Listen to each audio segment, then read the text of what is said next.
Lord. ଆସନ୍ତୁ ଆମମାନେ ପଦେ ପ୍ରାର୍ଥନା କରି ବାକ୍ୟ ଆଡ଼କୁ ଯିବା।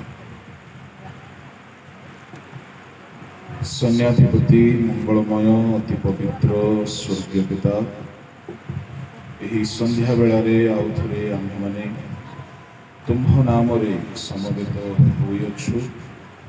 ଆମ୍ଭମାନଙ୍କର ଏହି ସମୟ ଆଶୀର୍ବାଦର ଏବଂ ଉଦ୍ଦୀପନାର ସମୟ। ପ୍ରଭୁ, ତୁମ୍ଭେ ବକ୍ତା ହୋଇ କଥା କୁହ ଆମ ସମସ୍ତଙ୍କ ପାଇଁ, ଯାହା ନିତାନ୍ତ ପ୍ରୟୋଜନୀୟ। ପ୍ରଭୁ, ତାହା ଆମମାନଙ୍କୁ ଜଣାଅ। ଏହି ସମୟ ସମ୍ପୂର୍ଣ୍ଣ ଭାବରେ ତୁମ୍ଭର ପ୍ରଭୁ ରବ ଶୁଣିବାର ସମୟ। ବାପା, ସେହିପରି ଆମ୍ଭମାନଙ୍କୁ ଅନୁଗ୍ରହ କର। ତୁମ୍ଭ ହସ୍ତରେ ସମର୍ପିତ ହୋଇ ପ୍ରାର୍ଥନା ଯୀଶୁଙ୍କ ନାମରେ ମାଗିଲେ, ଆମେନ୍। ଆମ୍ଭେମାନେ ଉପବାସର ଭିନ୍ନ ଭିନ୍ନ ଉଦ୍ଦେଶ୍ୟ ସମ୍ବନ୍ଧରେ ଅଧ୍ୟୟନ କରିବାକୁ ଆରମ୍ଭ କରିଅଛୁ। ଉପବାସ କାହିଁକି କରାଯାଏ? ଗୋଟିଏ ହେଲା ପାପରୁ ଫେରିବା ଉଦ୍ଦେଶ୍ୟରେ ଉପବାସ କରନ୍ତି। ଦ୍ୱିତୀୟ କାରଣ ହେଲା ଈଶ୍ୱରଙ୍କ ସେବା କାର୍ଯ୍ୟରେ ସଫଳ ହେବା ନିମନ୍ତେ ଉପବାସ। ତୃତୀୟ କାରଣ ହେଲା ଡାଳ ଆଣିକି ରଖିଦେଲେ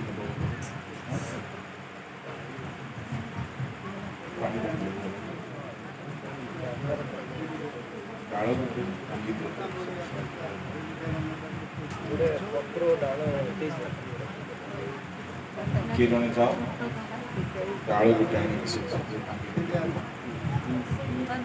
ଏମାନେ ମଧ୍ୟ ବାକ୍ୟ ଶୁଣିବା ପାଇଁ ଆସିଛନ୍ତି।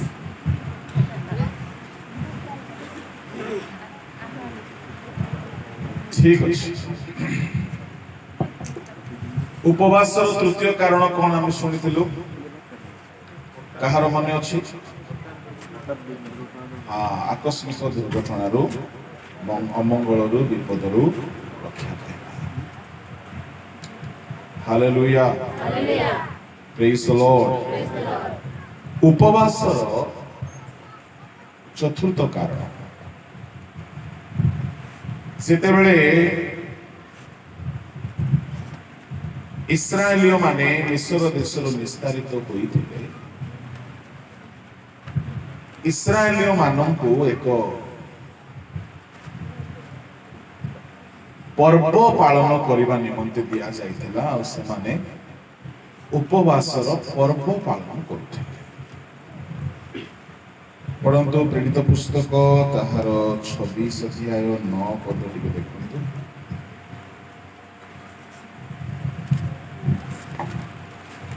ନାଜରିତ ଯୀଶୁଙ୍କ ନାମ ବିରୁଦ୍ଧରେ ନା କୋଉଠି ଲେଖା ଅଛି?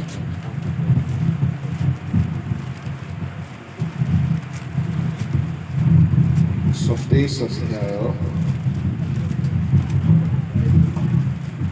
27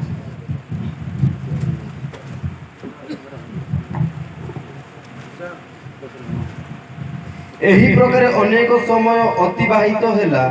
ପୁଣି ଜଳଯାତ୍ରା ବର୍ତ୍ତମାନ ସଙ୍କଟଜନକ ହୋଇପଡ଼ିଲା, କାରଣ ସେତେବେଳେ ଉପବାସ ପର୍ବ ଗତ ହୋଇଥିଲା।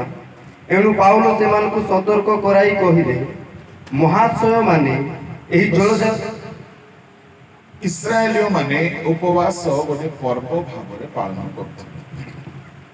ଏଟାକୁ ବି ବନ୍ଦ କରିଥିଲେ।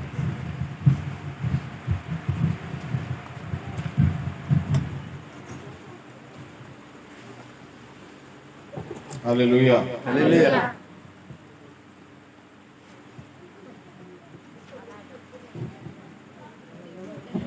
ଲାଇଟ୍ ବି ବନ୍ଦ କରିଦେଲେ ହବ ନା?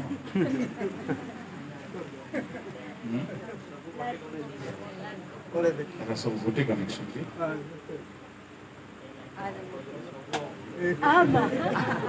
Praise the Lord. Hallelujah. ନାଇଁ ମୋବାଇଲ ଆଉ ଜଳା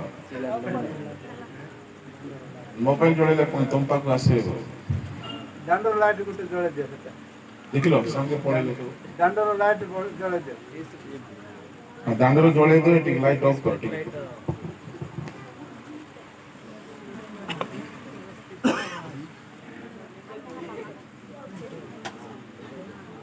ହାଲେଲୁୟା ହାଲେଲୁୟା ଏଥର ହେଲା ଠିକ ଅଛି ଶୁଣୁଛନ୍ତି ଇସ୍ରାଏଲୀୟ ମାନେ ଉପବାସ କରିବାର ଚତୁର୍ଥ କାରଣ ଥିଲା ପର୍ବ ବର୍ଷରେ ସପ୍ତମ ମାସରେ ଦଶମ ଦିନରେ ସେମାନେ ଉପବାସର ପର୍ବ ପାଳନ କରୁଥିଲେ ଆଉ ସେମାନଙ୍କର ଉପବାସ ଥିଲା 12 ଘଣ୍ଟିଆ ଉପବାସ କେତେ ଘଣ୍ଟା ଏ 12 ଘଣ୍ଟାରେ ସେମାନେ ଛେପ ମଧ୍ୟ ଗିଳୁନଥିଲେ ଏମାନେ ଆପଣ ପ୍ରାଣକୁ କ୍ଲେଶ ଦେଉଥିଲେ ଆଉ ସେ ପର୍ବରେ ସେମାନେ ଇସ୍ରାଏଲ ଦେଶରେ ସମସ୍ତଙ୍କର ପାପର ପ୍ରାୟଶ୍ଚିତ ନିମନ୍ତେ ବଳି ଉତ୍ସର୍ଗ କରୁଥିଲେ ଲେବୀୟ 23 ଅଧ୍ୟାୟ ତାର 30-31 ପଦ ପଢନ୍ତୁ କେମିତି ପଢିବ ପୁଣି ସେହି ଦିନ ଯେକୌଣସି ପ୍ରାଣୀ କୌଣସି ପ୍ରକାର କାର୍ଯ୍ୟ କରେ ସେହି ପ୍ରାଣୀ କି ତାହାର ଲୋକମାନଙ୍କ ମଧ୍ୟରୁ ଆମ୍ଭେ ଉଚ୍ଛିନ୍ନ କରିବା ତୁମ୍ଭେମାନେ କୌଣସି ପ୍ରକାର କାର୍ଯ୍ୟ କରିବ ନାହିଁ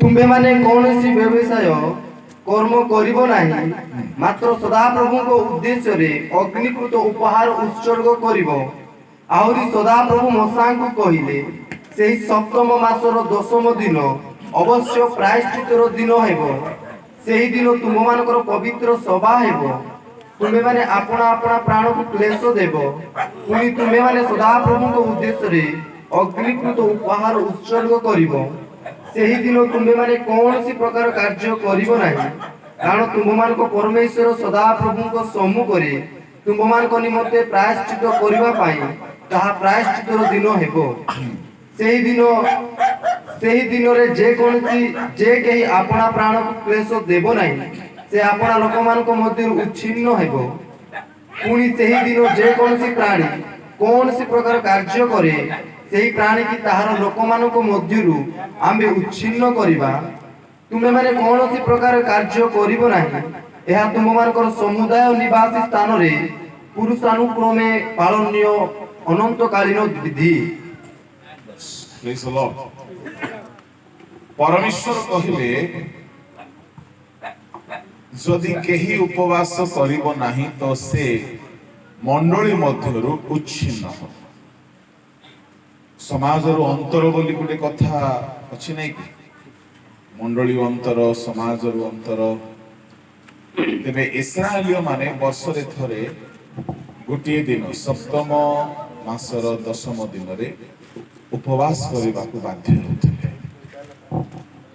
ଏଇଟା ଗୋଟେ ପ୍ରକାର ଉପବାସ ଏହା ପ୍ରଭୁଙ୍କର ଆଦେଶ ଥିଲା এই ଉପବାସରେ ସେମାନେ ଉପବାସର ସହିତ ପର୍ବ ପାଳନ କରୁଥିଲେ ଏଥିରେ ସେମାନେ ଆପଣା ପ୍ରାଣକୁ କ୍ଲେଶ ଦେଉଥିଲେ ବଳି ଉତ୍ସର୍ଗ କରୁଥିଲେ ଅନ୍ନ ଜଳ କୌଣସି ସୁସ୍ୱାଦୁ ଖାଦ୍ୟ ବା ରସ ବା ଜୁସ୍ ଦ୍ରାକ୍ଷାରସ ପାନ କରୁଥିଲେ এই পর্বরে সেমানে উপবাসর সহিত পালন করি আপনা দেশর প্রায়শ্চিত লোকমানଙ୍କର প্রায়শ্চিত উদ্দেশ্যরে সেমানে সমস্তে সমাগম তম্বুরে সমবেত করতে প্রেজ দ্য লর্ড হালেলুয়া তেবে এইটা হেলা গোটে প্রকারর উপবাস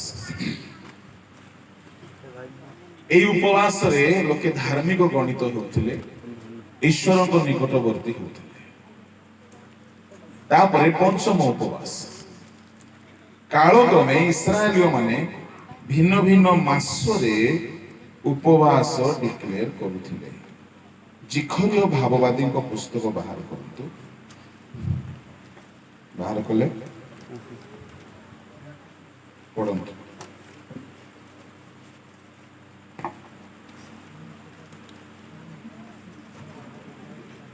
ପଢ।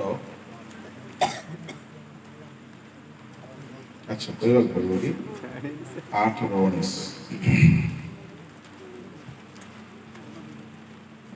ସୈନ୍ୟାଧିପତି ସଦାପ୍ରଭୁ ଏହି କଥା କହନ୍ତି, ଚତୁର୍ଥ ମାସର ଉପବାସ ଓ ପଞ୍ଚମ ମାସର ଉପବାସ ଓ ସପ୍ତମ ମାସର ଉପବାସ ଓ ଦଶମ ମାସର ଉପବାସ ଜିହୁଦା ବଂଶ ପ୍ରତି ଆନନ୍ଦ ଓ ଆହ୍ଲାଦଜନକ ଓ ଆମୋଦଜନକ ଉତ୍ସବ ହେବ।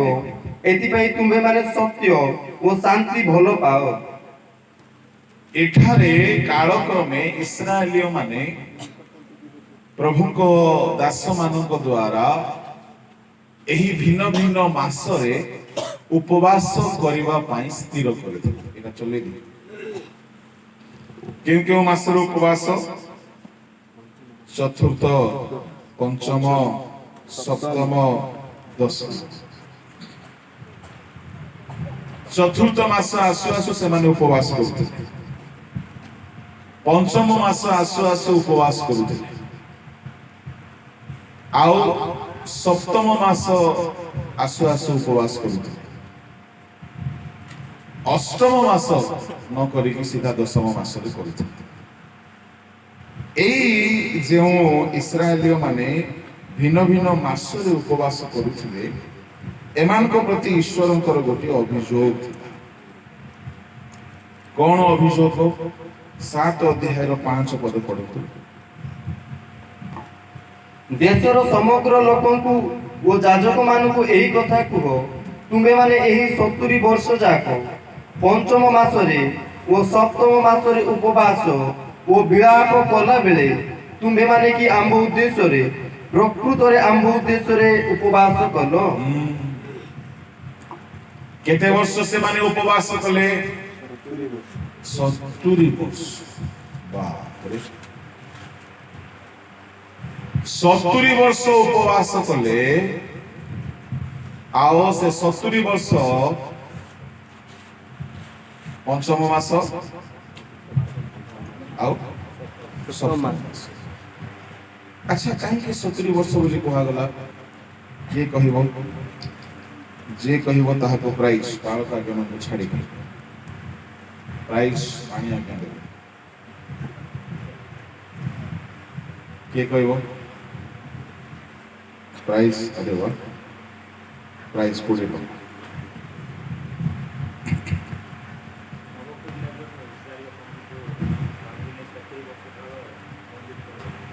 Yes. Praise the Lord.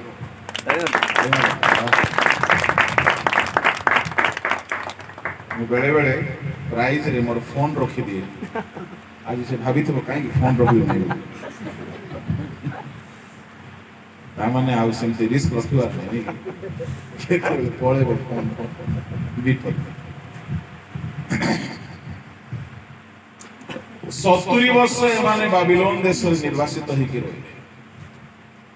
କିନ୍ତୁ ଏ 70 ବର୍ଷ ଯାକ ଏମାନେ ଉପବାସ ବନ୍ଦ କରିନାହାନ୍ତି ବୋଲି ଭାବି ଦେଖ ଏମାନେ କେତେ ରିଲିଜିୟସ୍।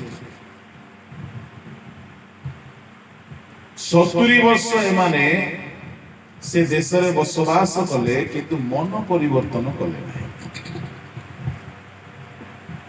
କାହିଁକି? ପ୍ରଭୁ ସେମାନଙ୍କ ବିଷୟରେ କହୁଛନ୍ତି, ତାହାର ତଳପଦ ମାନଙ୍କରେ ପଢନ୍ତୁ, ସେମାନେ ଉପବାସ କରିଥିଲେ ସତ କଥା, କିନ୍ତୁ ସେମାନଙ୍କର ମନ ପରିବର୍ତ୍ତନ ହୋଇନଥିଲା। ତାହାର ତଳକୁ ପଢି ପଢି ଚାଲ। ପୁଣି ତୁମ୍ଭେମାନେ ଭୋଜନ କଲାବେଳେ ଓ ପାନ କଲାବେଳେ କି ଆପଣମାନଙ୍କ ପାଇଁ ଭୋଜନ କରୁନାହଁ ଓ ଆପଣମାନଙ୍କ ପାଇଁ ପାନ କରୁନାହଁ।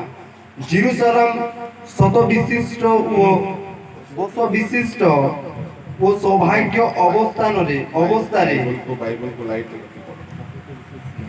ଅବସ୍ଥାରେ ଥିବାବେଳେ ପୁଣି ତହିଁର ଚତୁର୍ଦିଗସ୍ଥ ନଗର ସକଳ ଆଉ ଦକ୍ଷିଣ ଦେଶ ଓ ନିମ୍ନ ଭୂମି ବସତି ବିଶିଷ୍ଟ ଥିବାବେଳେ ସଦାପ୍ରଭୁ ପୂର୍ବ କାଳର ଭବିଷ୍ୟତ ବକ୍ତା ଗଣଙ୍କ ଦ୍ୱାରା ଯେଉଁ ସକଳ ବାକ୍ୟ ପ୍ରଚାର କରାଇଅଛନ୍ତି ତାହା କି ତୁମମାନଙ୍କର ଶୁଣିବାର ଉଚିତ ନୁହେଁ। ଅନନ୍ତର ସଦାପ୍ରଭୁଙ୍କର ଏହି ବାକ୍ୟ ଜିକରଙ୍କ ନିକଟରେ ଉପସ୍ଥିତ ହେଲା। ସୈନ୍ୟାଧିପତି ସଦାପ୍ରଭୁ ଏହି କଥା କହିଅଛନ୍ତି, ଯଥାର୍ଥ ବିଚାର କର, ପ୍ରତ୍ୟେକ ଲୋକ ଆପଣା ଭ୍ରାତା ପ୍ରତି ଦୟା ଓ କରୁଣା ପ୍ରକାଶ କର। ପୁଣି ବିଧବା, ପିତୃହୀନ, ବିଦେଶୀ ଓ ଦରିଦ୍ରର ପ୍ରତି ଉପଦ୍ରବ କର ନାହିଁ। ଆଉ ତୁମମାନଙ୍କ ମଧ୍ୟରୁ କେହି ମନେ ମନେ ଆପଣା ଭ୍ରାତାର ଅନିଷ୍ଟ ଚିନ୍ତା ନ କରୁ। ମାତ୍ର ସେମାନେ ଶୁଣିବାକୁ ଅସମ୍ମତ ହେଲେ ଓ ସ୍କନ୍ଦ ଘୁଞ୍ଚାଇ ନେଲେ ଓ ଯେପରି ଶୁଣି ନ ପାରିବେ ଏଥିପାଇଁ ଆପଣା ଆପଣା କର୍ଣ୍ଣ ରୁଦ୍ଧ କଲେ। ହଁ, ସେମାନେ ଯେପରି ବ୍ୟବସ୍ଥା ଓ ସୈନ୍ୟାଧିପତି ସଦାପ୍ରଭୁ ଆପଣା ଆତ୍ମା ଦ୍ୱାରା ପୂର୍ବ କାଳର ଭବିଷ୍ୟତ ବକ୍ତା ଗଣର ହସ୍ତରେ ଯେଉଁ ଯେଉଁ ବାକ୍ୟ କହି ପଠାଇଲେ ତାହା ଯେପରି ନ ଶୁଣିବେ ଏଥିପାଇଁ ସେମାନେ ଆପଣା ଆପଣା ଅନ୍ତଃକରଣ ହୀରକର ପ୍ରସ୍ତର ତୁଲ୍ୟ କଠିନ କଲେ। ଏଥିସକାଶେ ସୈନ୍ୟାଧିପତି ସଦାପ୍ରଭୁଙ୍କ ନିକଟରୁ ମହାକୋପ ଉପସ୍ଥିତ ହେଲା। ଦେଖ ଏମାନେ ବିଧବା, ପିତୃହୀନ, ବିଦେଶୀ, ଦରିଦ୍ର ପ୍ରତି ଉପଦ୍ରବ କରୁଥିଲେ ଆଉ ଭାଇମାନଙ୍କର ଅନିଷ୍ଟ ଚିନ୍ତା କରୁଥିଲେ। ଏମାନେ ଦୟା କରୁନଥିଲେ, ଅନ୍ୟାୟ କରୁଥିଲେ, କିନ୍ତୁ ଉପବାସ ମଧ୍ୟ କରୁଥିଲେ। ଏହି ପ୍ରକାର ଉପବାସରେ ସେମାନଙ୍କ ପାଇଁ କୌଣସି ଆଶୀର୍ବାଦ ଲାଭ ହେଲା ନାହିଁ। ପ୍ରଭୁ କହୁଛନ୍ତି କଣ? ଉପବାସ ସିନା କଲ, କିନ୍ତୁ ଲେଖା ଅଛି 11 ପଦ ଆଉ ଥରେ ପଢ। ମାତ୍ର ସେମାନେ ଶୁଣିବାକୁ ଅସମ୍ମତ ହେଲେ ଓ ସ୍କନ୍ଦ ଘୁଞ୍ଚାଇ ନେଲେ ଓ ଯେପରି ଶୁଣି ନ ପାରିବେ ଏଥିପାଇଁ ଆପଣ ଆପଣ କର୍ଣ୍ଣ ରୁଦ୍ଧ କଲେ। କାନ ବନ୍ଦ କରିଦେଲେ। ବାକ୍ୟ ପ୍ରଚାର ହେଲା ବେଳକୁ ଏମାନଙ୍କୁ ଆଉ ବାକ୍ୟ ଶୁଣିବାକୁ ଇଚ୍ଛା ନାହିଁ। କାହାର ବାକ୍ୟ? ଜିଖରୀୟ ଭାବବାଦୀଙ୍କ ବାକ୍ୟ, ଅନ୍ୟ ଭବିଷ୍ୟତ ବକ୍ତା ମାନଙ୍କର ବାକ୍ୟ। ଏମାନେ ଏଠାରେ ଆମେ ଦେଖିବାକୁ ପାଉ 7 ପଦରେ ଜେରୁସାଲେମ ବସତି ବିଶିଷ୍ଟ ଓ ସୌଭାଗ୍ୟ ଅବସ୍ଥାରେ ଥିବା ବେଳେ ତହିଁର ଚତୁର୍ଦିଗସ୍ଥ ନଗର ସକଳ ଦକ୍ଷିଣ ଦେଶ ନିମ୍ନ ଭୂମି ବସତି ବିଶିଷ୍ଟ ଥିବା ବେଳେ ସଦାପ୍ରଭୁ ପୂର୍ବ କାଳର ଭବିଷ୍ୟତ ବକ୍ତାଙ୍କ ମାନଙ୍କ ଦ୍ୱାରା ଯେ ସକଳ ବାକ୍ୟ ପ୍ରଚାର କରାଇଅଛନ୍ତି, ଭବିଷ୍ୟତ ବକ୍ତା ଗଣଙ୍କ ଦ୍ୱାରା ଯେ ସକଳ ବାକ୍ୟ ପ୍ରଚାର କରାଇଅଛନ୍ତି ତାହା କି ତୁମର ଶୁଣିବା ଉଚିତ ନୁହେଁ। ଭବିଷ୍ୟତ ବକ୍ତା କେଉଁ କେଉଁ ଭବିଷ୍ୟତ ବକ୍ତା? ସିରିମିୟ, ଜିହିଜିକଲ, ଦାନିଏଲ, ହୋସେୟ, ଜୋଏଲ। ଏମାନେ ସେହି ସମୟରେ ଜିଖରୀୟ, ହାଗୟ, ମଲାଖି ଗୋଟିଏ ସମୟର ଲୋକମାନେ। ଏମାନେ ଇସ୍ରାଏଲୀୟ ମାନଙ୍କୁ ଅନୁଯୋଗର କଥା କହିଲେ ହେଁ ଲୋକେ ଶୁଣୁ ନଥିଲେ। ଅନ୍ୟକୁ ଉପଦ୍ରବ କରିବା, ଅନ୍ୟକୁ ଲୁଣ୍ଠନ କରିବା, ଅନ୍ୟ ପ୍ରତି ଦୟା ନ କରିବା, ଅନ୍ୟର ଅନିଷ୍ଟ କରିବା, ଅନ୍ୟକୁ ଦୁଃଖ ଦେବା, ଏସବୁ କରୁଥିଲେ। କିନ୍ତୁ ଉପବାସ ଦିନ ଉପବାସ ବି କରୁଥିଲେ। କି ଲାଭ ହେବ ଆଜ୍ଞା ସେ ଉପବାସ?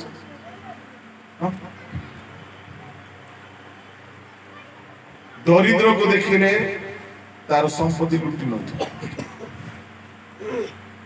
ନିଜ ଭାଇକୁ ଦେଖିଲେ ତା ପ୍ରତି ଅନିଷ୍ଟ ଚିନ୍ତା କରୁଥିଲେ, ବିଧବା ଲୋକକୁ ଦେଖିଲେ ତାର ସ୍ୱାମୀ ନାହିଁ, ତାର ଘର ସମ୍ପତ୍ତି, ଜମି ବାଡିର ଫସଲ ସବୁ ଲୁଟି ନଉଥିଲେ। କିନ୍ତୁ ଉପବାସ ଦିନ ଆସିଲେ ଉପବାସ କରିଥିଲେ। କେମିତି ଉପବାସ ଜାଣିଛନ୍ତି? ସେଦିନ ଧଳା ଲୁଗା ପିନ୍ଧିଦେବେ। ଆରତି ଗତ ଦିନ ମାନଙ୍କରେ ନିଜ ଭାଇକୁ ଯଦି ଅଭାବରେ ଅଛି ତାକୁ ଖାଇବାକୁ ଦେବେ ନାହିଁ, ବରଂ ଦରକାର ପଡ଼ିଲେ ତା ଘରର ଖାଦ୍ୟ ନେଇକି ନିଜେ ଖାଇଦେବେ। ତାର କ୍ଷେତ୍ରର ଧନ ସମ୍ପତ୍ତି ଫସଲ ସବୁ ନିଜେ ଲୁଟି ନେବେ।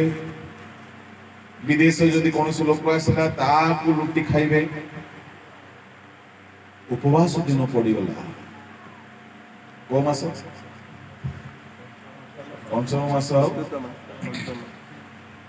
ଉପବାସ ଦିନ ବୋଲୁ ବୋଲୁ ସେଦିନ ସକାଳୁ ଗାଧେଇ ଦେବେ, ଧଳା ଲୁଗା ପିନ୍ଧିବେ, ଆଉ ମୁଣ୍ଡ ତଳକୁ ନୁଆଇ ଦେଇଥିବେ, ବଡ଼ ଭକ୍ତି ଭାବରେ ଆସି ଗିର୍ଜାରେ ବସିବେ। କି ଉପବାସ ଏଇଟା?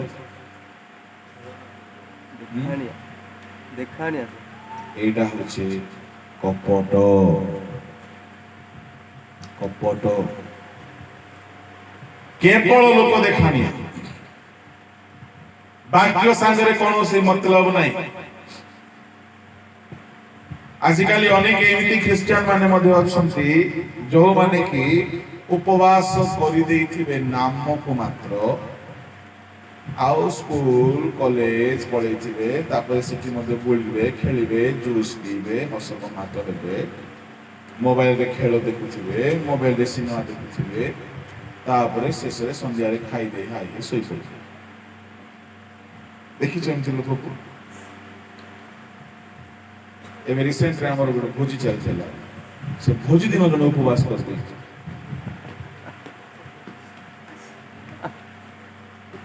ସେ ଭୋଜି ଦିନ ଜଣେ ଉପବାସ ଅଛି, ତାକୁ ପଚାରିଲେ ବାବୁ ଉପବାସ କରାବ ନା? ହଁ। ପ୍ରାର୍ଥନା କଲ? ନାଇଁ। ବାଇବଲ ପଢିଲ? ନାଇଁ। ଭୋଜିରେ ବୁଲୁଛି ସେ ଉପବାସ କରି। ତିନିଟା ହେଉ ହଉ ଗିଳିଲା, କି ଲାଭ ହବ କୁହ? ମାନେ ପ୍ରାର୍ଥନା ନାହିଁ, ଉପବାସ ନାହିଁ, କାହିଁକି? ଶୁକ୍ରବାର ଲୋକ ପଚାରିଲେ ମୁଁ କହିବି ଆଜି ମୋର ଉପବାସ, ମୁଁ ଖାଇବିନି। ଏଇଟା ହେଇଥିବ ଭାବୁଥିଲି। ହେଲେ ଉପବାସ ବୋଲି କହିଲେ କମ ସେ କମ ଟିକେ ବସିକି ଗିର୍ଜା ପ୍ରାର୍ଥନା, ଟିକେ ବାଇବଲ ଧ୍ୟାନ ଇତ୍ୟାଦି କରିବାର ଅଛି ନା।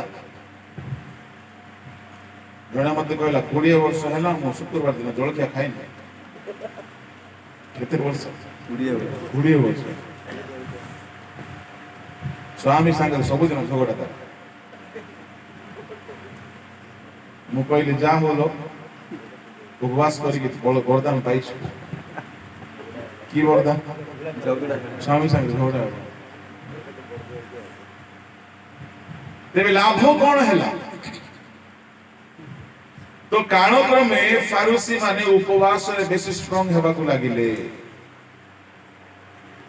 ଏଣୁ ଯୀଶୁଖ୍ରୀଷ୍ଟ ଆସିକି ସେମାନଙ୍କୁ କହୁଛନ୍ତି ମାତ୍ର 6 ଅଧ୍ୟାୟରେ, ତୁମେମାନେ ଉପବାସ କରିବା ସମୟରେ ବୋଲିକି ସେ ଆରମ୍ଭ କଲେ। ପଢ 16। ଉପବାସ କରିବା ସମୟରେ କପଟୀମାନଙ୍କ ପରି ବିଷଣ୍ଣ ଭୋଜନ ହୁଅ ନାହିଁ, କାରଣ ସେମାନେ ଉପବାସ କରୁଅଛନ୍ତି ବୋଲି ଲୋକଙ୍କ ସାକ୍ଷାତରେ ଦେଖାଯିବା ନିମନ୍ତେ ଆପଣା ଆପଣା ମୁଖ ମଳିନ କରନ୍ତି। ମୁଁ ତୁମମାନଙ୍କୁ ସତ୍ୟ କହୁଅଛି, ସେମାନେ ଆପଣା ଆପଣା ପୁରସ୍କାର ପାଇଅଛନ୍ତି। ଶୁଣ, ଦେଖାଯିବା ନିମନ୍ତେ ମୁହଁକୁ ପୁରା ମଇଳା କରିଦେଇଥିବେ, ମୁହଁ ଶୁଖାଇ ଦେଇଥିବେ। ଜଣଙ୍କର କଥା ମୁଁ କହିବି, ସତ କଥା। ଜଣେ ଥିଲେ, ସେ ଶୁକ୍ରବାର ଦିନ ହେଉ ହେଉ ସନ୍ଧ୍ୟା ଯାଏ ବ୍ରଶ କରିବେ ନାହିଁ। ସନ୍ଧ୍ୟା 4ଟା ବେଳକୁ ଦାଣ୍ଡରେ ବସିକି ବ୍ରଶ କରିବେ। କେତେବେଳେ? ସେଟା ବି ବ୍ରଶ ନାହିଁ, ଦାନ୍ତ କାଠି। ହେଲେ ଗାଁରେ ମନେକର ଏଠି ଦାଣ୍ଡରେ ବସିକି ଜଣେ ଦାନ୍ତ କାଠି ଘଷିଲେ, ଯିବା ଆସିବା ଲୋକ ପଚାରିବେ ନାହିଁ କି କଣ ହେଲା ଭାଉଜ, କଣ ହେଲା ନାନୀ, କଣ ହେଲା ମାଉସୀ, ଆଜି ଏବେ ବ୍ରଶ କରୁଛ ବୋଲେ ସେ କଣ କହିବ? ଉପାସ କରା।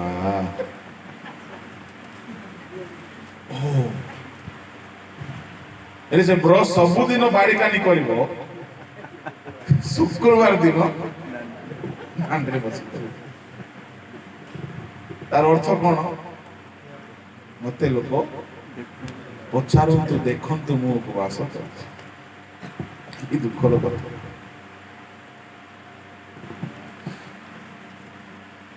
ଆମେ ଦେଖାଣିଆ ଉପବାସ ନ କରୁ, ହେଲେ ଏବେ କେହି କିଏ ଭାବୁଥିବେ ଆଜିର ଉପବାସ ତ ବେକାର ହେଇଗଲା। ତାହେଲେ କଣ ନାହିଁ, ବେକାର ହେଇଗଲା ନା ବୋଲଛୁ ଶୁଣ ଉପବାସ ଦୁଇ ପ୍ରକାରର এই মামলাରେ କୋଉ ମାମଲାରେ କୋଉ ବିଷୟରେ ଯଦି ଆପଣ ବ୍ୟକ୍ତିଗତ କରୁଛନ୍ତି ଏକଲା କରୁଛନ୍ତି ଆପଣ ଲୁକାୟିତ ଭାବରେ କରିବେ ଠିକ ଅଛି ଆପଣ ଏକଲା ଉପବାସ କରୁଛନ୍ତି କାହାକୁ କହିବେ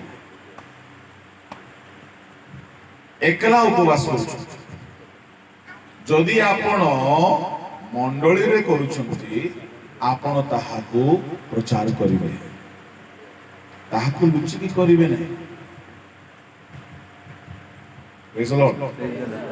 କୋଉଠି ଲେଖା ହେଇଛି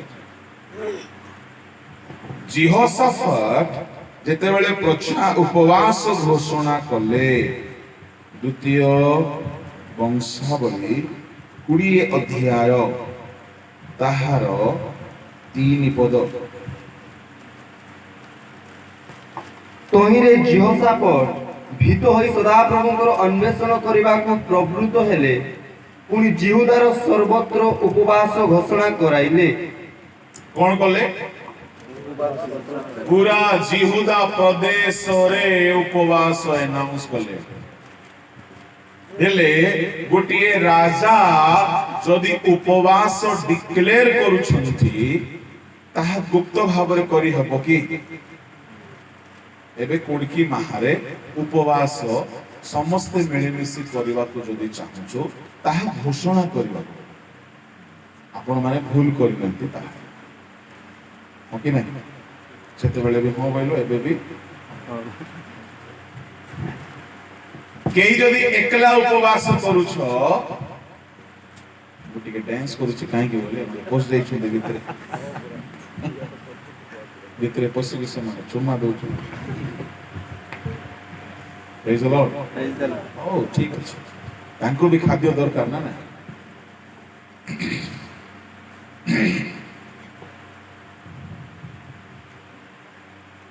ବୋଲ ୟୀଶୁ ମसीह की ତେବେ ଜିହୋଶାଫାଟ ଯୋଉ ଉପବାସ ଘୋଷଣା କଲେ ସେଇଟା ମୁଁ ଟିକେ ଆପଣମାନଙ୍କୁ କହିବି ତାଙ୍କ ବିରୁଦ୍ଧରେ ସୈନିକ ମାନେ ଆସିଲେ 20 ପଡ଼ ଅନନ୍ତର ମୋୟାବ ସନ୍ତାନଗଣ ଓ ଆମନ ସନ୍ତାନଗଣ ଓ ସେମାନଙ୍କ ସଙ୍ଗେ ଆମନ୍ୟ କେତେକ ଲୋକ ଜିହୋଶାଫାଟଙ୍କ ପ୍ରତିକୂଳରେ ଯୁଦ୍ଧ କରିବାକୁ ଆସିଲେ ଏଥିରେ କେତେକ ଲୋକ ଜିହୋଶାଫାଟଙ୍କୁ ସମ୍ବାଦ ଦେଇ କହିଲେ ସମୁଦ୍ର ସେପାରିସ୍ତ ଅରାମ ଦେଶରୁ ମହାଜନତା ଆପଣଙ୍କ ପ୍ରତିକୂଳରେ ଆସୁଅଛନ୍ତି ଆଉ ଦେଖନ୍ତୁ ସେମାନେ ସହନ ଦାମରରେ ଅଛନ୍ତି ଏହାକୁ ରାଜି କହନ୍ତି ତମେ ଅନ୍ଧାରରେ ଭଲ ପଡୁଥିଲ ଲାଇଟ୍ ପଡୁଛ ଏନ୍ ରାଧି କୋଡ ଲେଖା ହେଇଛି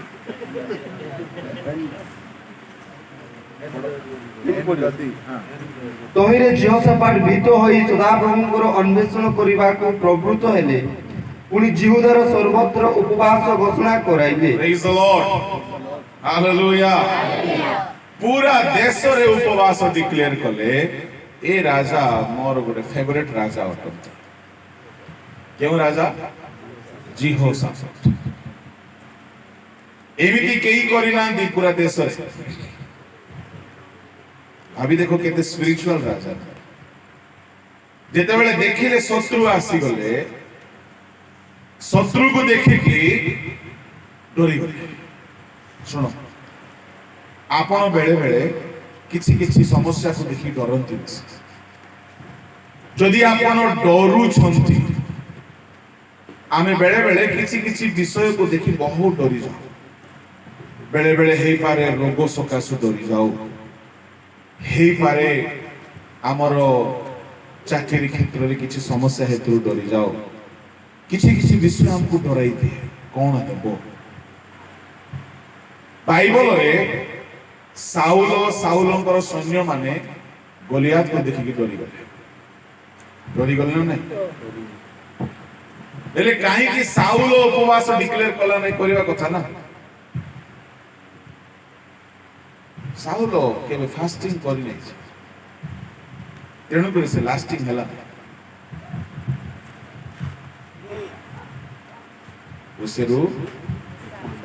ଉସେରୁ ମା ନିକି ମଞ୍ଜି ମା। Praise the Lord.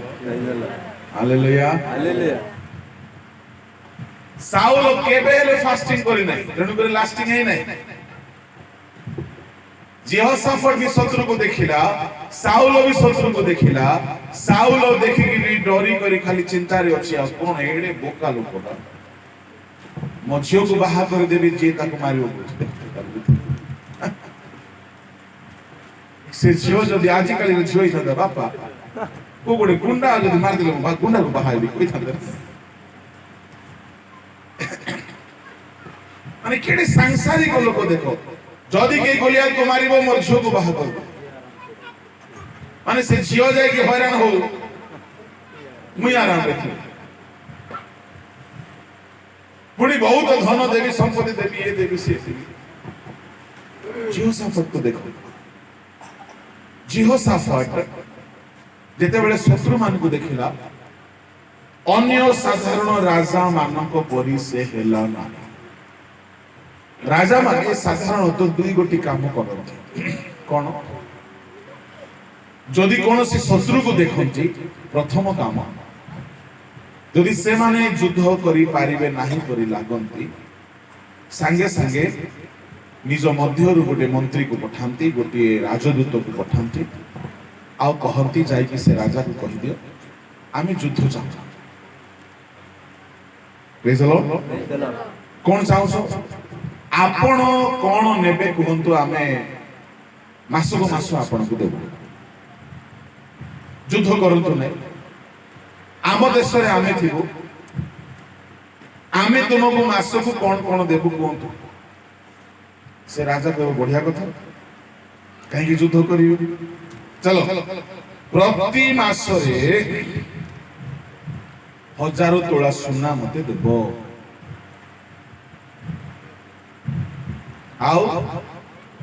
ଆଉ କିଛି କିଛି ସେ କହିବ। ସେ ଦୂତ ଆସିକି, ରାଜଦୂତ ଆସି କହିବେ, ମହାରାଜ ଆମର ଶତ୍ରୁ ଏହା ଏହା କହିଲେ, ଠିକ ଅଛି ଦେଇଦବା, ଆମକୁ ଯୁଦ୍ଧ ଦରକାର। ତା ମାନେ ଗୋଟେ ମିଳିତ ହେଇକି ସନ୍ଧି ପ୍ରାର୍ଥନା କରିକି ଶାନ୍ତିରେ ରହିବା ପାଇଁ ଚେଷ୍ଟା କରେ। ଯେହୋଶୁଆ ତାହା କଲା। କାହିଁକି? ମୋ ଦେଶରେ ସେତିକି ନାହିଁ। ମୁଁ ଯଦି ସେ ତାକୁ କହିବି ଆପଣ ଆକ୍ରମଣ କରନ୍ତୁ ନାହିଁ, ଆମେ ଯାହା ଚାହିଁଲେ ତାହା ଦେଇଦେବୁ, ଯେହୋଶୁଆ ତାହା ବି କଲା। ବେଳେ ବେଳେ କେହି ସେମିତି କରନ୍ତି। କଣ? ମନେକର ରୋଗ ହେଇଗଲା, ଆଉ ଯାହା ଔଷଧ ଖାଇବାଟା ମୁଁ ଖାଉଥିବି, ଯାହା କଷ୍ଟ ହେଲେ ସହୁଥିବି ବୋଲି ସେ ରୋଗ ସହିତ ଗୋଟେ ଏଗ୍ରିମେଣ୍ଟ କଲା ପରେ ତାହା ସହିତ ହିଁ ବଞ୍ଚିବା ପାଇଁ ମନ ବନେଇ ଦିଅନ୍ତି। ମନେକର ଗୋଟେ ବିଜନେସରେ ବା ଚାକିରିରେ ବା ଫ୍ୟାମିଲିରେ ବା ଚର୍ଚ୍ଚରେ କୌଣସି ସମସ୍ୟା ହେଇଗଲା, ଠିକ ଅଛି ଏ ସମସ୍ୟା ଥିବ, ବଞ୍ଚିବା ପରିମାଣ ଯାହା ବି ହେବ ହେବ ବୋଲି ମନ ବନେଇ ଦିଅନ୍ତି। ମୁଁ କହିବା ପାଇଁ ଚାହେଁ, ଆପଣ ମାନେ ସେ ସମସ୍ୟା ସହିତ ଆଡଜଷ୍ଟ ହେଇକି, ତାକୁ ସହିକି, ତାହା ଜୀବନରେ ସବୁବେଳେ ପାଇଁ ଭୋଗିକି, କଷ୍ଟ ଭୋଗିକି ଚାଲିବା ପାଇଁ ମନ ବନେଇବେ। ସନ୍ଧି ପ୍ରାର୍ଥନା କରିବେ। ରାଜା ମାନେ ସାଧାରଣତଃ ଡରି ଗଲା ପରେ ସନ୍ଧି ପ୍ରାର୍ଥନା କରନ୍ତି, ନଚେତ ଯୁଦ୍ଧ କରନ୍ତି। କିନ୍ତୁ ଯେହୋଶାଫାଟ ନା ଯୁଦ୍ଧ କଲେ ନା ସନ୍ଧି ପ୍ରାର୍ଥନା କଲେ, ଯେହୋଶାଫାଟ ଉପବାସ କଲେ। Praise the Lord. Hallelujah. ଯେହୋଶାଫାଟ ଉପବାସ କଲେ, ତାଙ୍କ ଦେଶର ଲୋକମାନେ ବି ତାଙ୍କୁ ହସିଥିବେ ବୋଧେ। ଆରେ ମିଶ୍ର ଦେଶର ସାହାଯ୍ୟ ମାଗ ବା ପଡୋଶୀ ଦେଶକୁ ସାହାଯ୍ୟ ମାଗ। ଆପଣ ଜାଣିଛନ୍ତି ଆମ ଭାରତ ବହୁତ ଋଣରେ ଅଛି। पड़ोशी देश मान ऋण मागी मागी मागी पूरा ऋण रे दबी जाइए भारत एते ऋणी हो जाइए। तो देश निवासी माने बेले बेले समस्या पड़िला बेले को पड़ोशी देश को ऋण मागंती। जीहोशाफाट कहा को साहाय्य मागिले कहीं साहाय्य मागिले नहीं। शुण मु भी आपण मान को कहिबी आपण माने अभाव रे पड़िला बेले काहरी साहाय्य मागंती सेटा परे परे अभ्यास हे जीवो। आपण मान छोट छोट विषय रे आपण अन्यर साहाय्य मागिबे ऋण मागिबे आपण से अभ्यासटा खराब हो। द्वितीय राजावली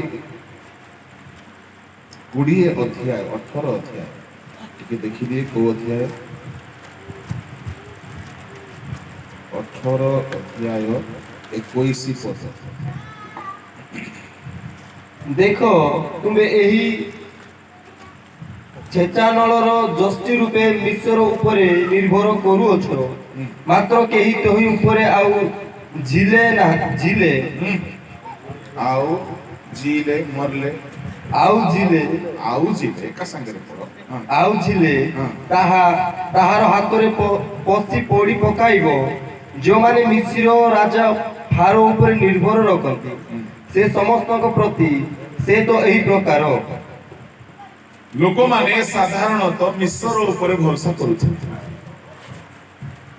किंतु प्रभु कहउछन्ति मिश्र उपरे भरोसा कर नाही साहाय्य करिवो परे से थोड़ी पकाइबो। मनीषर जदि आपण साहाय्य मागिथिबे ना परे से साहाय्य करिथिबा कथा दुनिया जगह रे कहि बस अरे आमे परा जीवसु को साहाय्य करू अरे आमे ताकू परा मनीष करू काहे साहाय्य मागन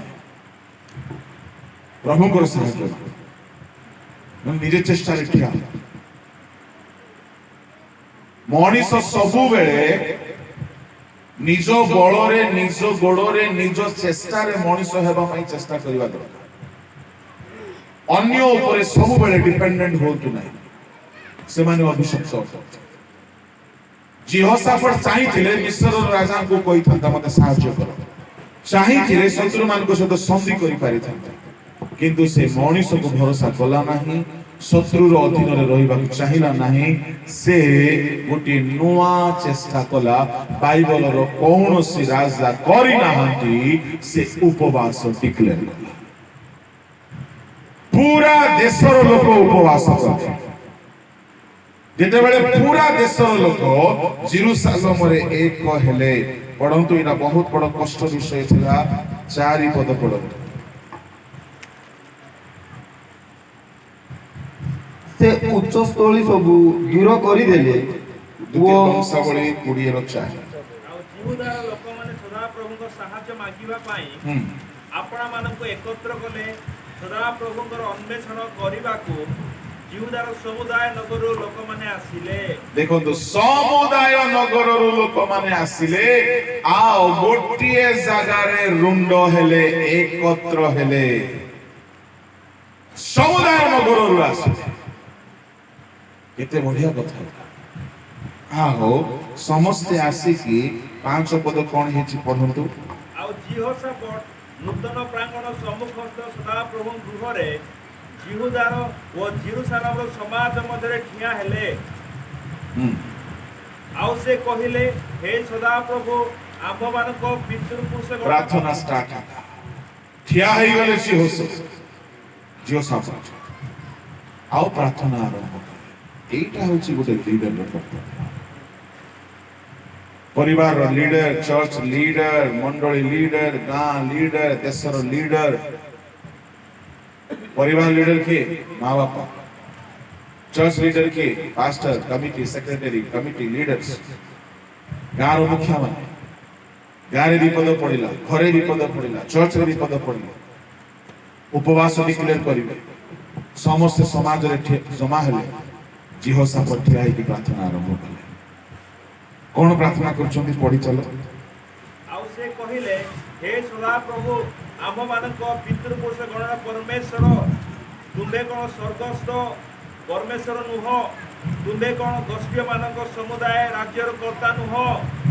ପୁଣି ତୁମ ହସ୍ତରେ ଶକ୍ତି ଓ ପରାକ୍ରମ ଅଛି, ଏଣୁ ତୁମର ପ୍ରତିବାଧା କରିବାକୁ କେହି ସମର୍ଥ ନୁହେଁ। ଦେଖନ୍ତୁ यार प्रार्थना प्रथम शब्द से कौन कहूची तुमर शक्ति अच्छी जिहसु उपवास करिकी प्रार्थना रे कौन कहूची प्रभु तुम हस्तरे शक्ति ओ पराक्रम अच्छी एठारे जिहसु पाप स्वीकार करू नाही एठारे जिहसु विश्वास करूची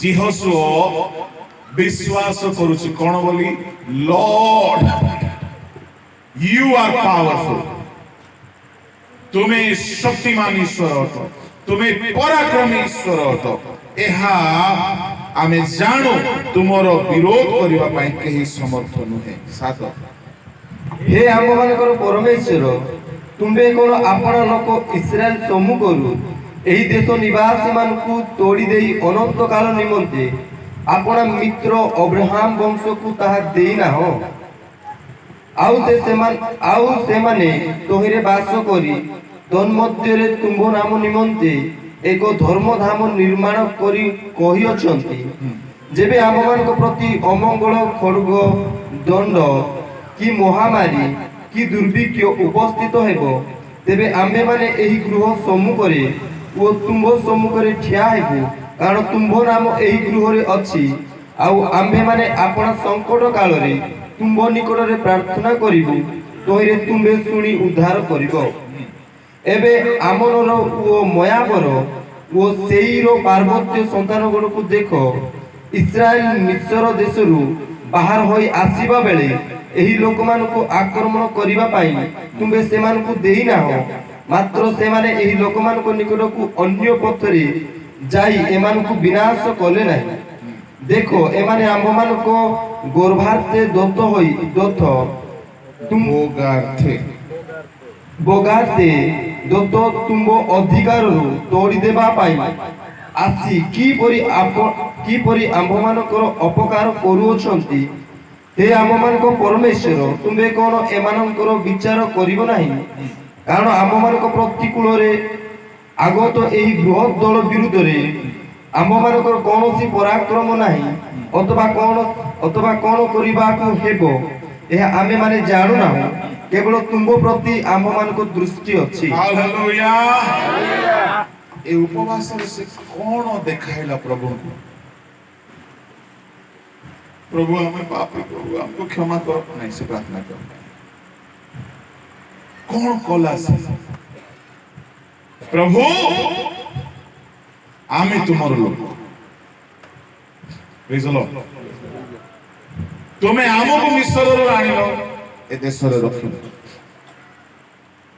कि देबे शत्रु आसी सुनती आमको एठार तोड़ी देबा को चाहछन प्रभु कौन करिबो आमे शत्रु को देखि आमे जानिनो किंतु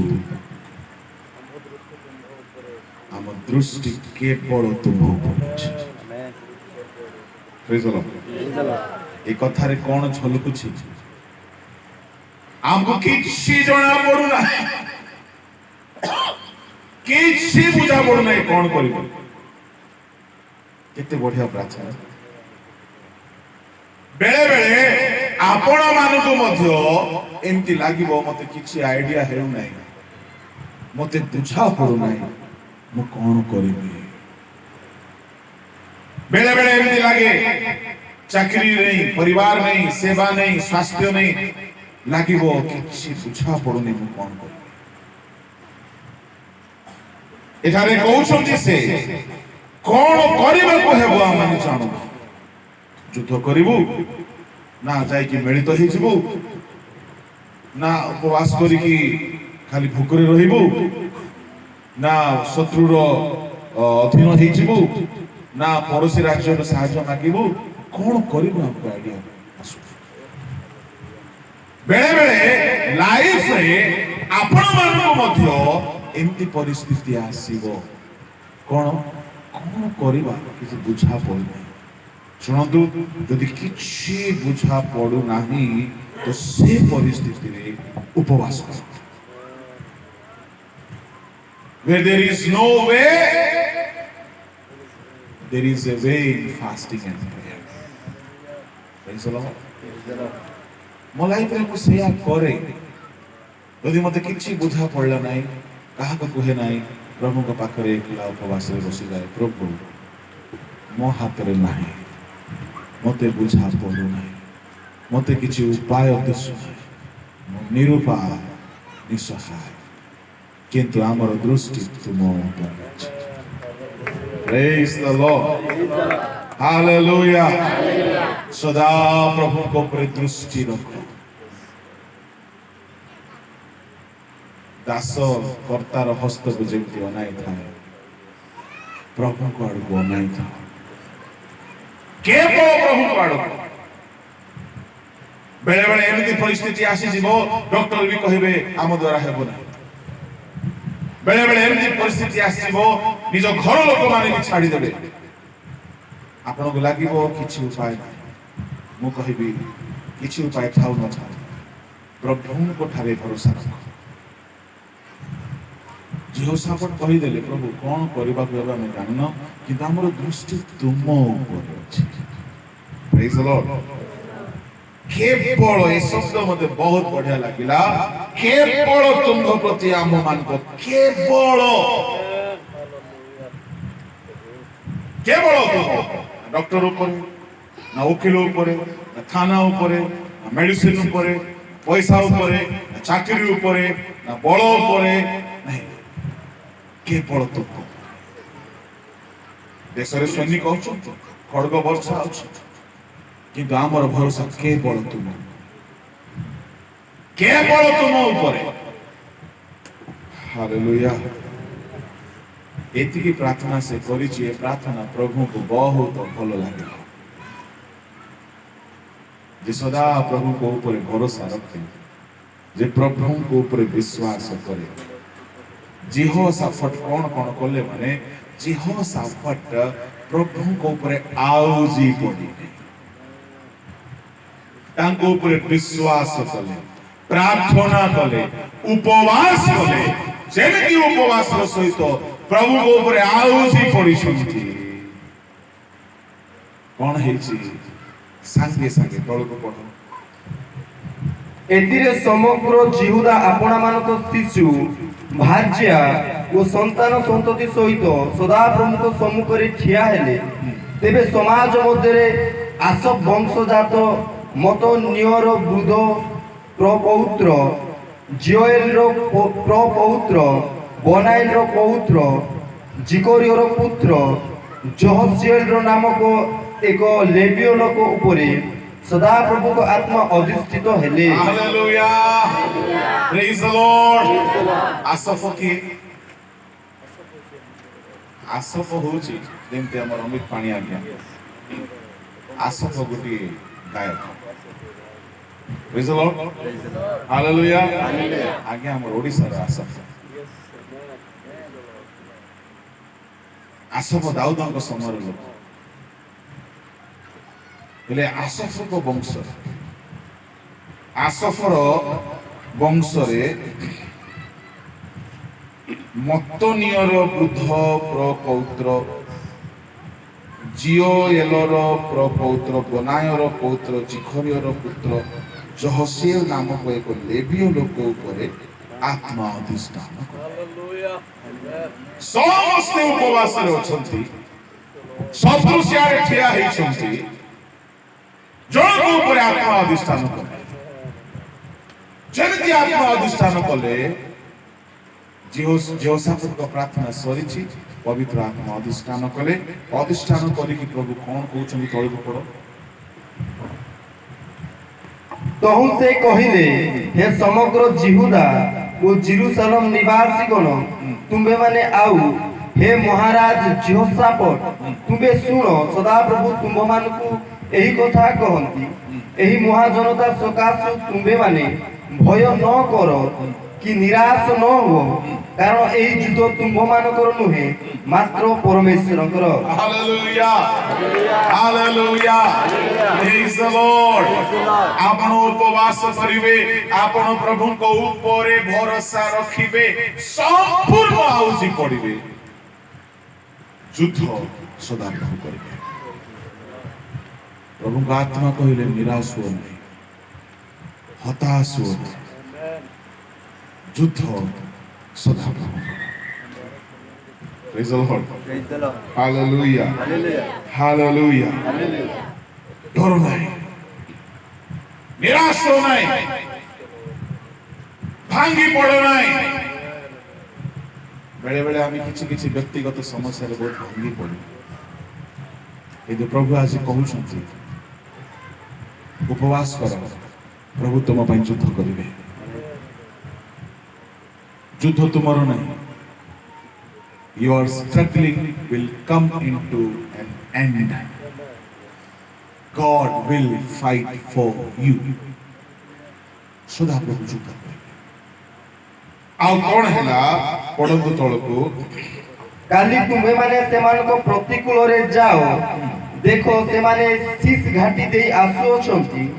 ତୁମ୍ଭେମାନେ ଜିରୁଏଲ ପ୍ରାନ୍ତର ସମ୍ମୁଖସ୍ଥ ଉପତ୍ୟକାର ପ୍ରାନ୍ତ ଭାଗରେ ସେମାନଙ୍କୁ ପାଇବ। ଏ ଯୁଦ୍ଧରେ ଯୁଦ୍ଧ କରିବାକୁ ତୁମ୍ଭମାନଙ୍କର ଆବଶ୍ୟକ ହେବ ନାହିଁ।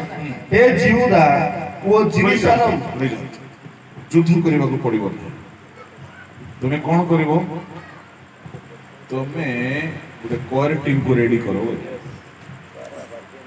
Praise the Lord. Hallelujah. ତୁମେ ଗୀତ ବଜେଇକି ଯିବ। କେମିତି ହେଲେ ଅସ୍ତ୍ର ନ ଧରିକି କୋର ଟିମ ରେଡି ହେଇଗଲେ ଆଉ କେମିତି ହେବି ମୁଁ ପାରିରେ ନାରୀ। ଚାଲିଛି ଏମାନେ ପୁରା ବାଦ୍ୟ ବ୍ୟାଣ୍ଡ ପାର୍ଟି ଧରି ପାଣି ଆଗରେ ଗାଉଛନ୍ତି, ତା ପଛରେ ବାବୁ ବଜଉଛି, ସମସ୍ତେ ଗୀତ ଗାଇ ଗଲା ବେଳକୁ ସେ ଶତ୍ରୁ ମାନେ ବି ଛାନ୍ତି ଏଇଟା band party. Praise the Lord. ଶୁଣ, ଆର୍ମି ସୈନିକ ମାନଙ୍କୁ ନା ଗୀତ ବୋଲେ ବଡ ପସନ୍ଦ। କାହିଁକି ତାଙ୍କୁ ଗୀତ ଶୁଣିବାକୁ ମିଳେ ନାହିଁ। ସିଆରପିଏଫ ଆର୍ମି ବାଲା ଗୀତ ବଡ ପସନ୍ଦ। ହଁ, ଆମ ଗୀତ ବହୁତ ପସନ୍ଦ। ଥରେ କଣ ହେଲା, ଆମେ କୋଟପାଡରୁ ଫେରିଲା ବେଳକୁ ଗୋଟେ ଆର୍ମି ବଗିରେ ଆମର କୋର ଟିମ୍ ପଶି ଯାଇଛୁ। ସେ ଆର୍ମି ବାଲା ଦେଖିଲେ, ଆରେ ମଜା आ गया, गाना गाओ। ଆମେ ଖ୍ରୀଷ୍ଟିଆନ ଗୀତ ଗାଇଲେ ମଧ୍ୟ ନାଚି ପକଉଛୁ। ହେଲେ ଏଇ ଯେତେବେଳେ କୋର ଟିମ୍ ଗୀତ ଗାଇ ବଜେଇ ଯାଉଛନ୍ତି, ସେ ଶତ୍ରୁ ମାନଙ୍କର ସୈନିକ ମାନେ ତାଙ୍କୁ ଦେଖିକି ଖୁସି ହେଇକି ନାଚିଥିବେ। ସେତିକି ବେଳକୁ ସଦାପ୍ରଭୁ କହିଲେ, ଏପଟୁ ଯାଇକି ସେମାନଙ୍କୁ ଆକ୍ରମଣ କର। ଆଉ ସେଦିନ ଯୁଦ୍ଧ ଏମିତି ଭୟଙ୍କର ହେଲା, ଶତ୍ରୁ ପରାଜିତ ହେଲେ, ପରମେଶ୍ୱର ଏମାନଙ୍କୁ ଆରାମରେ କୁଶଳରେ ଜୟ ପ୍ରଦାନ କଲେ। Praise the Lord. ଉପବାସ କଲା ପରେ ଧନ୍ୟବାଦ ପ୍ରଶଂସା କର। ଉପବାସ କରିବା ବେଳେ କାନ୍ଦିବେ, ଉପବାସ ସରିଲା ବେଳେ କାନ୍ଦିବେ। କି ବୁଦ୍ଧି? ତାର ଅର୍ଥ କଣ? ତୁମକୁ ବିଶ୍ୱାସ ନାହିଁ? ଉପବାସ ସରିଗଲା, ପ୍ରଭୁ ଆମ ପ୍ରାର୍ଥନା ଶୁଣିଲେ, ଆଉ ଦୁଃଖ କରିବାର ନାହିଁ, ଆଉ ଓରିଡ ହେବାର ନାହିଁ। ତାପରେ ଗୀତ ଗାଇବ କଣ? ସଦାପ୍ରଭୁଙ୍କର ଧନ୍ୟବାଦ। ଉପବାସ ବେଳକୁ ଯଦି କାନ୍ଦିବା କଥା କାନ୍ଦିବା। କେତେ ଲୋକ ପ୍ରାର୍ଥନାରେ ବି କାନ୍ଦିବେ, ପ୍ରାର୍ଥନା ସରିଲା ପରେ ବି କାନ୍ଦିବେ, ଘରେ ବି କାନ୍ଦିବେ, ଶୋଇଲା ବେଳେ କାନ୍ଦିବେ, ଖାଇଲା ବେଳେ କାନ୍ଦିବେ। କି ଲାଭ? ତାର ଅର୍ଥ କଣ? ବିଶ୍ୱାସ ନାହିଁ, ଭରସା ନାହିଁ। ପ୍ରଭୁ ଆମ ପ୍ରାର୍ଥନା ଶୁଣିଲେ, ଏତିକି ଏମାନଙ୍କର ବିଶ୍ୱାସ ହିଁ ନାହିଁ। ପ୍ରଭୁଙ୍କ ଲୋକମାନେ, ମୁଁ ଏହା କହିକି ସମାପ୍ତ କରିବା ପାଇଁ ଚାହେଁ, ଯେତେବେଳେ ଆମେ ଉପବାସ କରୁ, ବିଶ୍ୱାସର ସହିତ କେବଳ ତାଙ୍କ ଉପରେ ଆଲୋଚନା। ଆଉ ସେ ନିଶ୍ଚୟ ଆମ ପାଇଁ ଯୁଦ୍ଧ କରିବେ। ଅଦ୍ଭୁତ, ଯାହା ଆପଣଙ୍କର ଶକ୍ତି ନାହିଁ, ଆପଣଙ୍କର ବଳ ନାହିଁ, ଆପଣଙ୍କ ପାଇଁ ସାମର୍ଥ୍ୟ ନାହିଁ, ସେସବୁ ଆପଣ ଦେଖନ୍ତୁ ନାହିଁ। ଆପଣ ଦୁର୍ବଳ, ଆପଣ ଅଯୋଗ୍ୟ, ଆପଣ ଅସହାୟ, କିଛି କଥା ନାହିଁ। ଯେଉଁ ପ୍ରଭୁଙ୍କ ଉପରେ ଆପଣ ଭରସା ରଖୁଛନ୍ତି ସେ ସ୍ୱର୍ଗ ପୃଥିବୀର ମାଲିକ, ଆଉ ତାଙ୍କର କୌଣସି ବିଷୟ ଅସାଧ୍ୟ ନାହିଁ। ଉପବାସ ଦ୍ୱାରା ଆପଣ ସ୍ୱର୍ଗର ସୈନିକ ମାନଙ୍କୁ ପୃଥିବୀକୁ ନେଇ ଆସନ୍ତି। ଆପଣଙ୍କର ସବୁ ଯୁଦ୍ଧ ସେ ଲଢ଼ିବେ, ଆପଣମାନଙ୍କୁ ଜୟ ଦେବେ। ସମସ୍ତେ ଠିଆ ହେଇଯିବ।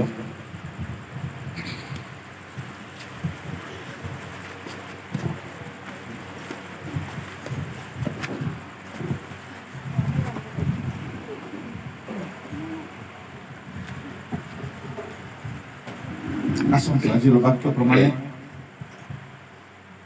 ବାକ୍ୟ ପ୍ରମାଣେ ଆମେ ପ୍ରଭୁଙ୍କ ଉପରେ ଆଉଜି ପଡ଼ିବା। ଛୋଟ ଗୋଟିଏ ଗୀତ ଦ୍ୱାରା ଆମେ ସମର୍ପିତ ହେବା। ଆମେ ପ୍ରଭୁଙ୍କ ଉପରେ ଦୃଷ୍ଟି ରଖିବା। ଏ ଗୃହର ସମସ୍ୟା ହେଉ, ମଣ୍ଡଳୀର ସମସ୍ୟା ହେଉ, ଗ୍ରାମର ସମସ୍ୟା ହେଉ, ଆମେ ତାଙ୍କ ଆଡ଼କୁ ଯଦି ଅନାଇବା ସେ ଆମକୁ ଲଜ୍ଜିତ ହେବାକୁ ଦେବେ। ଆସନ୍ତୁ ଚକ୍ଷୁ ବନ୍ଦ କରି ଆପଣଙ୍କର ଉପବାସ ବ୍ୟର୍ଥ ନ ହେଉ।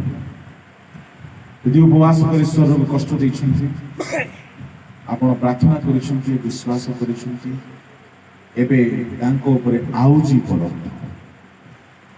ସେ ନିଶ୍ଚୟ ଆମ ନିମନ୍ତେ ଯୁଦ୍ଧ କରିବେ, ଆଉ ସେ ଯଦି ଯୁଦ୍ଧ କରିବେ ଆମର ସଂଘର୍ଷ, ଆମର ସମସ୍ୟାର ସମାପ୍ତି ହେବ, ଆଉ ଆମମାନେ ବିଶ୍ରାମ ପାଇବା। ପାଣି ବାବୁ ଗୋଟିଏ ଛୋଟ ଗୀତଟିଏ ଆମକୁ ପଠାଇ ନେବେ।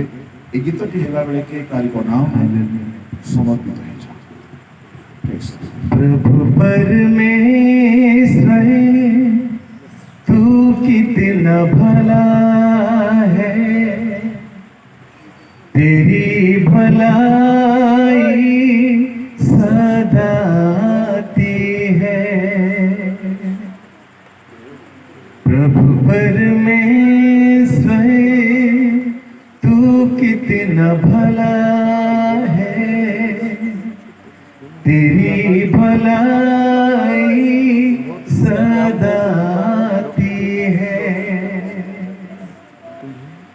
मेरा दिल तुझे धन्यवाद कहता, मेरा प्राण तुझे स्तुति देता। मेरा दिल तुझे धन्यवाद देता, मेरा प्राण तुझे स्तुति देता। प्रभु परमेश्वर तू कितना भला है, तेरी भलाई सदा आती है। प्रभु परमेश्वर तू कितना भला है, तेरी भलाई सदा आती है। कठिन समय में तू मजबूत गए है, अंधेरी राहों में तू जियाला है। कठिन समय में तू मजबूत गए है, अंधेरी राह में तू जियाला है। मेरी दुहाई तू सुनता, मेरा प्रभु मुझे बल देता।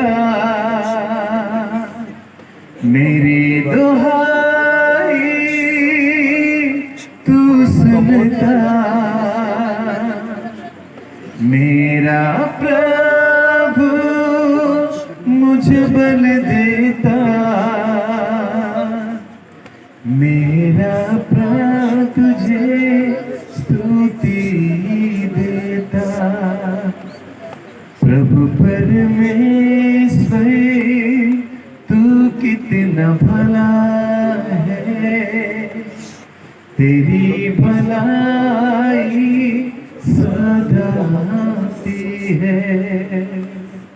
प्रभु परमेश्वर तू कितना भला है, तेरी भलाई सदा आती है। मेरा दिल तुझे धन्यवाद देता, मेरा प्राण तुझे स्तुति देता। मेरा दिल तुझे धन्यवाद देता,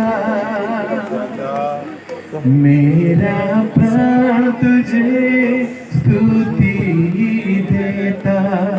प्रभु परमेश्वर तू कितना भला है, तेरी भलाई सदा आती है। स्वर्गस्थ पिता महामहिम ईश्वर, आमे धन्यवाद अच्छी प्रभु आज संध्या समय प्रभु पुनर्बार प्रभु आपण मते कथा कहले बापा जो सापदान जीवन दे प्रभु आपण प्रभु उत्साहित कले बापा। जड़े राजा है प्रभु जिते प्रभु तांको जीवन रे तांको राजत्व पर प्रभु एक समस्या आसी गला बापा। से प्रभु अपना बल ऊपर अपना आर्मी ऊपर से निर्भर कल नहीं बापा, से कौन से विषय पर बापा से चिंता कल नहीं बापा, किंतु से गोटी कथा कहले मात्र केवल तुम ऊपर हमर दृष्टि अछि बापा। Lord only we have a trust in you Lord, hallelujah. Our eyes are upon you Lord, hallelujah. हमर दृष्टि हमर निर्भर केवल तुम ऊपर अछि बापा, hallelujah। प्रभु आपण से मन को आस्वाद कर दिया बापा, जोने प्रभु आपण ऊपर निर्भर कर दिया बापा, hallelujah। ओ गण प्रभु आपण का वाक्य प्रकाश करे आ जेते लोग ताहांकर मुख को अन्वेषण कले सेमानकर मुख केबे विवर्ण रहिला, सेमानकर मुख केबे मलिन रहिला, सेमानकर मुख केबे हालेलुया दुखित रहिला। कारण प्रभु आपण सेमानक पई उपाय कर दिया बा, आपण सेमानक पई लड़ाई कर दिया बा। आपण जेहोशाफात को कहिले जेहोशाफात तुम्हें भय करो नहीं, कारण एई युद्ध तुम्भर नह मात्र एई युद्ध आम्भर अटे। कारण प्रभु आ तुमे देखिलो जे जेहोशाफात प्रभु कंप्लीटली प्रभु संपूर्ण रूपे बास से कहिले केवल तुम ऊपर दृष्टि अछि बापा। हमें प्रार्थना करू छी अन्न आमे निवेदन करू छी बापा, आमे प्रभु एक मिलित मन मिलित भाବରେ प्रभु ओ प्रभु आमे कथा स्वीकार करू छी बापा। Lord this is what we want to declare प्रभु। Our eyes are upon you lord, hallelujah. Lord our trust is only on you lord, hallelujah. प्रभु आपण दया करतु, कृपा करतु बापा। आज वाक्य पर मैं आपण को धन्यवाद अछि प्रभु। आज वाक्य दे प्रभु पुनर्बार प्रभु मन को आपण सजीवित कले बापा। हमन कर विश्वास को प्रभु आपण को ठरा मन आस्था को प्रभु आपण बढ़ाई देले बोली म आपण को धन्यवाद अछि बापा। निश्चय प्रभु एबे ठारू एही क्षण ठारू बापा ओ प्रभु आ प्रभु एही परिवार रो एही ग्राम रो एही मंडली रो समस्या एहा आपण को समस्या बापा, हालेलुया। प्रभु आपण एक कथा कह पाई चाहती no more this problem is yours but the lord आ प्रभु आपण कह पाई चाहती जे एही समस्या एही युद्ध आम्भर अटे बापा, हालेलुया। हमें आपण को धन्यवाद। Thank you Jesus, thank you.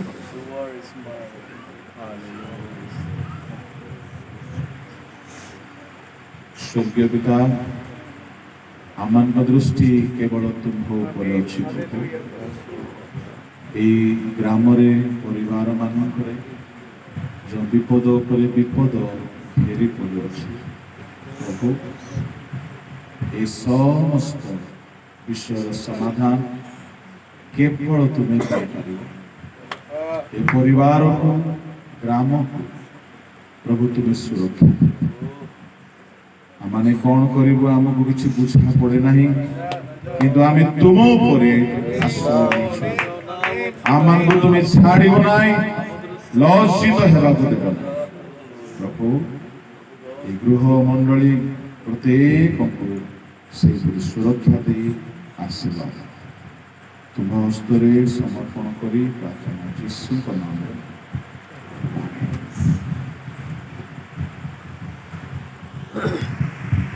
Praise the Lord. Hallelujah.